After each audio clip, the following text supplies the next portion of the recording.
So let's begin inside the box with The Girl Who Leapt Through Time. Now what I have here is the limited edition version, I think, assuming I'm remembering right.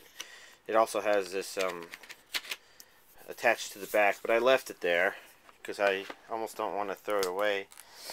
On the inside, as you can see, it opens up. We have here the soundtrack. There's a couple of really neat songs on there. And then here we have The Girl Who Leapt Through Time Disc 1 and Disc 2. I don't remember what's on the separate disc. I should have actually looked that up before doing it, but then again, maybe I don't have to, because on the back here it was talking about the disc extras, and it says what disc 1 and 2 have.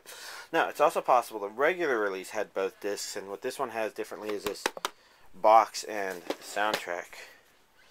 I could have looked this information up, but I don't know. I know one of you was wanting to see what the limited edition version of this looks like, and that would be it. I'm not quite sure what the regular edition looks like, though, because the DVDs on the inside were a little generic looking, so I assume the regular DVD probably looks a lot like this. It's a question of whether or not it has a second disc with more extras on it, and whether or not you want the soundtrack, right?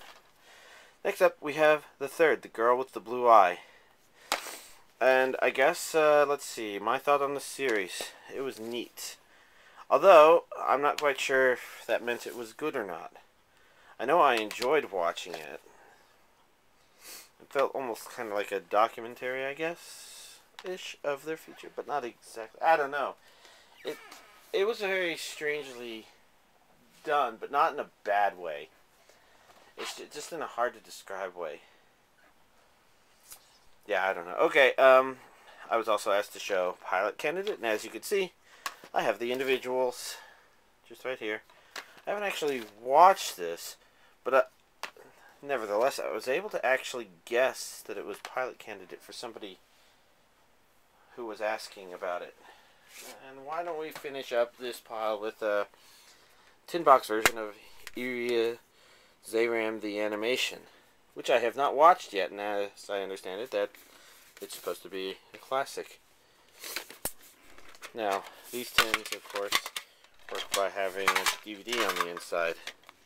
As you can see, this is probably the artwork actually posted on like DVD Aficionado.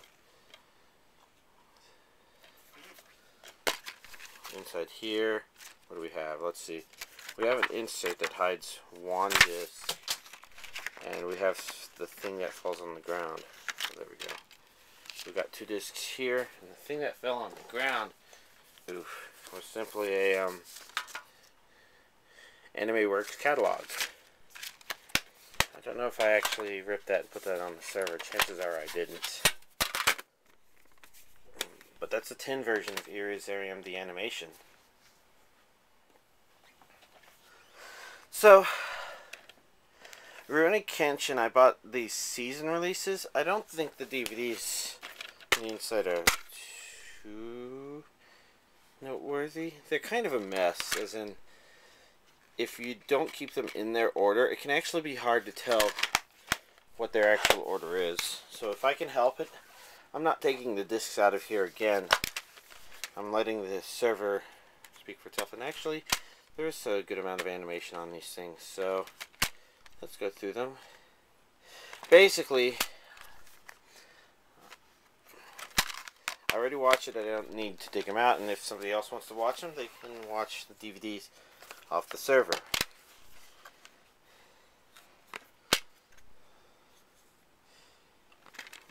Overall, I enjoyed the series. Oh yeah, these last couple DVDs are just random art, pretty much.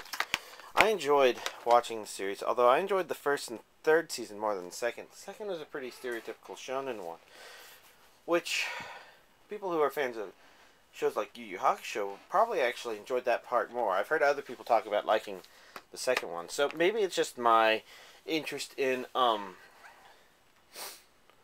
novel things, and the stereotypical shonen separate everybody into people who fight one-on-one thing is not my forte, but first and third season didn't really do that, I think.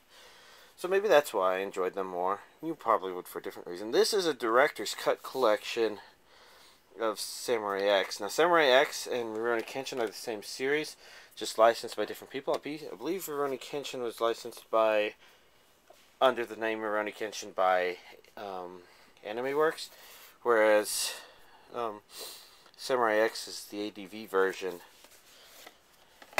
And this director's cut has a Trust and Betrayal as well as Reflection. Director's cut versions of both of them. Now, I don't know exactly how the director's cut differs from the normal since I still haven't watched them. I keep putting that off. And then I have Samurai X, the motion picture, which is, of course, the Ruroni Kenshin motion picture, blah, blah, blah. I could probably be too repetitive. Next up, we have The Slayers. This is the first season. Now, I did actually originally buy the first release of the first season, but I decided to keep consistent and buy this. If Funimation redubbed it, which chances are they did, they would keep the dub consistent. It's been a long time since I watched that first season, so I only remember like a couple of scenes from it. This one doesn't have a sleeve, but it does have some weird DVDs in it. I don't exactly remember what happened in the second season. I do kind of remember some of the stuff from the third season. Overall, I remember enjoying watching it, especially enjoying the character of Lena Inverse. But it's kind of hard to think why. Then there's also the more recent fourth season, The Slayers Revolution. Oh, and season 1 is simply called The Slayers. The Japanese symbols either mean The Slayers or something like the TV. Probably Slayers. And then second season, Slayers Next, and third is Slayers Try. The fourth season is Slayers Revolution. As you can see, it's the more recent ADV 13 episode release format. Now, I don't know if you would call this fourth season part 2 or the fifth season, but this is the Slayers Evolution R, which I think some people call the fifth season. It's basically a direct continuation of that. So, like Next and Try, it's sort of like a singular story, a singular 26 episode story. I don't know. That part's kind of confusing, and I think I kept with the season numbering since it was probably the way airing happened. We have here the Slayers OVA collection, which contains a triple collection. So let's see. First of all, as you can see, I still have my ADV preview disc with the day promise, or something about promise in our early days. I can't remember the name, damn it. I'm disappointed in myself. So we have Slayer's Book of Spells here. Back here we have Slayer's Excellent. Book of Spells, I think, has 2 random OVAs, and Excellent is its own OVA. And then we've got the Slayer's Movie Thin DVD box set, which contains Slayer's The Motion Picture, Slayer's Return, Slayer's Great, Slayer's Gorgeous, and Slayer's Premium.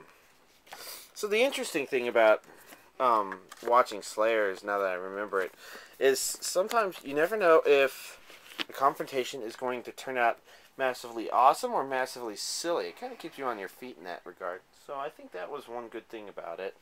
Anyways, we've got one last thing to cover and inside the box. The last thing I was asked to show was more than just Lucky Star, but all of my Lucky Star stuff. So, the Lucky Star box,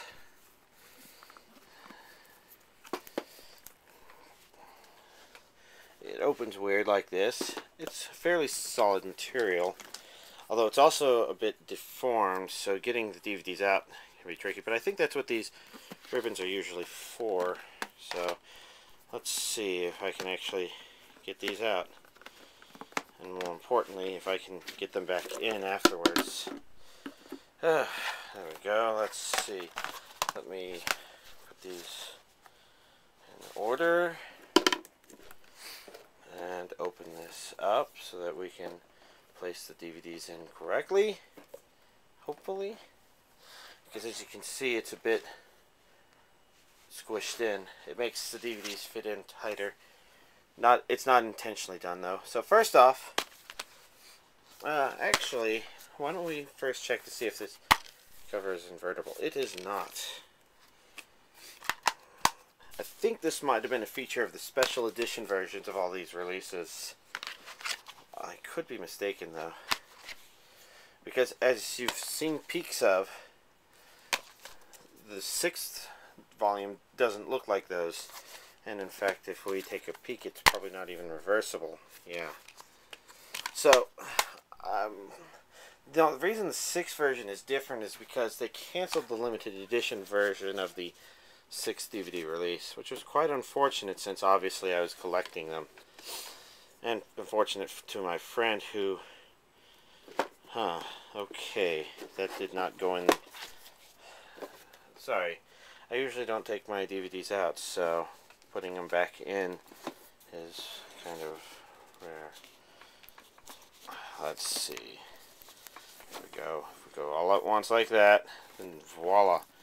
We have a little thing sticking out there. But yeah, I was collecting 2 of each version because I wanted 2 of each shirt, and I was giving like the extra ones to my friend, so he kind of didn't get an official release of the 6th version.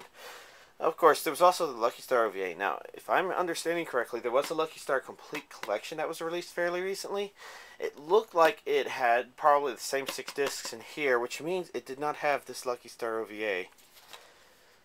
Although I could be mistaken since I didn't actually buy it. Now, I mentioned that I bought the limited edition version of those. I'll cover some of the limited edition material shortly, but, you know, part of the reason why I was asked to show everything is because I like have this Lucky Star mouse pad. As you can see, it's nothing too fancy. It's a very simple mouse pad, and has the 4 main characters with various animal traits, like a Konata as a fox, for example. There's Bunny, Puppy, probably, and a Goat, I'm guessing. Anyways, that aside, Lucky Star came with CDs with a lot of the songs' character themes, I believe. So, Volume 1 came with Konata. 2 with, okay, I actually don't remember any of their other names, and I can't read their name through there. Kagome, maybe? Something or the other. Volume 4, and then we've got a opening version CD as well as this Konata and Patty Kosute Oh My Honey, whatever that is. Excuse me. Now, before we can continue on with that, I have to show you the 5 limited edition t-shirts. So, Volume 1 came with, you know, they're all white t-shirts. The first volume came with the pink, I don't know if it was the summer or the winter outfit. Second one came with, oh, I guess front and back we can just figure these out. So you can see it's the back of their suit. Volume 2 came with this, which I believe is their swimsuit, but it seems a little oddly shapen. Season 3 comes with the male jacket. Nothing special. Season 4 comes with the other outfit, which, if it's not the winter one, then it's the summer one. And of course, the back of it. And then Volume 5 came with the male uniform.